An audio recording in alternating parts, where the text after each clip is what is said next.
ఇంకోటి ఏంటంటే దేవుని యందు భయభక్తులు కలిగి ఉండడం వల్ల నీకు అన్ని విధాలుగా లాభమే. అన్ని విధాలుగా మరణించినాక లాభమే, బ్రతుకున్నాక లాభమే. మరణించినాక పరలోక రాజ్యం ఇస్తుంది. మరణించినాక నీకు నీ యొక్క ఆత్మకు పరలోకాన్ని ఇస్తుంది. ఈ యొక్క శరీరం మట్టిలో కలిసిపోతుంది. నీ యొక్క ఆత్మ దయచేసి దేవుని దగ్గరికి నువ్వు దేవుని యందు భయభక్తులు కలిగి ఉండడం బట్టి, దేవుని కట్టడాల ప్రకారం జీవించడం బట్టి నీ ఆత్మకు పరలోక రాజ్యం ఇస్తుంది. మరణించినాక ఉపయోగం, బ్రతుకున్నాక కూడా ఉపయోగం ఉంది. బ్రతుకున్నాక నువ్వు చేసే చిన్న చిన్న పనులు కూడా ఆశీర్వదించబడు. బ్రతుకున్నాక కూడా ఉపయోగం ఉంది అనడానికి నా జీవితం ఒక మంచి ఉదాహరణ.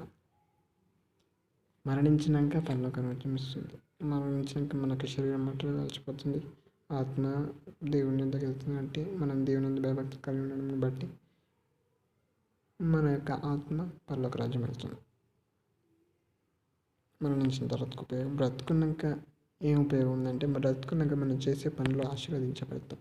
బ్రతుకున్నాక కూడా ఉపయోగం ఉందనడానికి నా జీవితం ఒక మంచి ఉదాహరణ.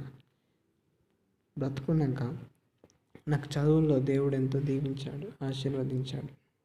అది మొట్టమొదట చదువుల్లో ఆ విజయం వచ్చిన 2014 10వ తరగతి పాస్ కావడానికి దేవుడి కృపను అనుగ్రహించాడు. 2014-16 సంవత్సరంలో డిప్లొమా ఇన్ అగ్రికల్చర్ పాస్ కావడానికి దేవుడి కృపను అనుగ్రహించాడు. 2017-19 ఇంటర్మీడియట్ పాస్ కావడానికి దేవుడి కృపను అనుగ్రహించాడు.